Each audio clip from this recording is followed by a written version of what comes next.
Well, I get asked a lot of questions about resumes, and there are a lot of books and resources and tools and tips that are out there, and some of them are really, really good and can be helpful to you in the process.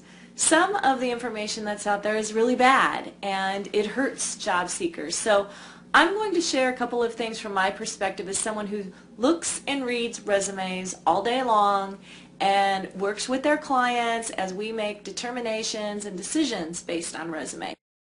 3 things to keep in mind when writing your resume. 1. Your resume should tell your story. There's 3 big things about resumes that I want to talk about. First of all, the role of the resume is different today than ever before. It used to be that your resume was the advertisement about yourself that would get you in for the interview, and then you could tell the rest of the story. And today the resume is where kind of the decision is made on whether or not you'll even get an interview. So your resume has to be robust and complete and contain as much information so that you look like the stellar candidate and stand out. 2. Your resume needs to articulate your job responsibilities and accomplishments. One of the things that's really key about resumes is to write it with the perspective of responsibilities and accomplishments for all the different positions that you've been in.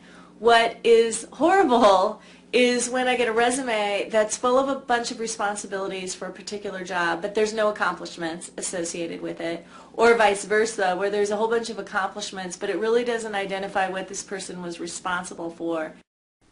3. Avoid having very different versions of your resume.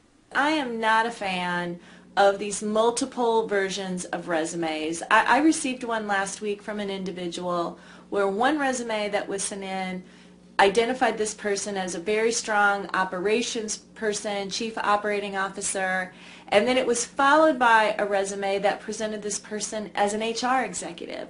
And so I'm reading this and I'm like, well, which is it? And so it's really distracting. It's not helpful to the candidate.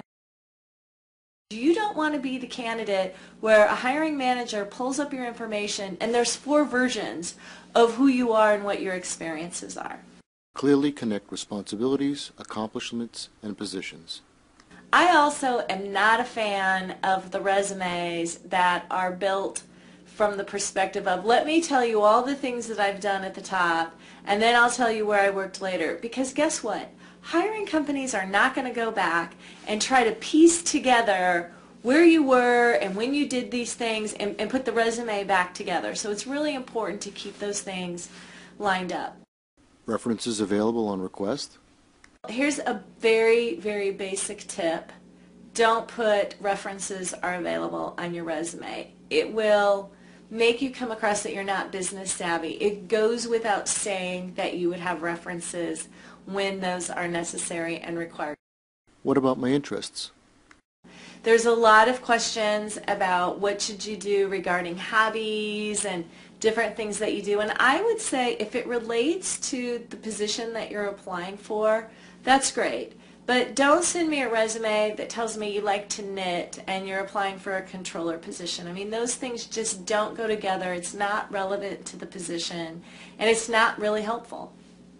Where can I get more information on resumes? There'll be another video coming up in the future that will be really, really detailed about how to write your resume, what not to do with your resume, and so this will give you some food for thought and things to think about as it relates to resumes.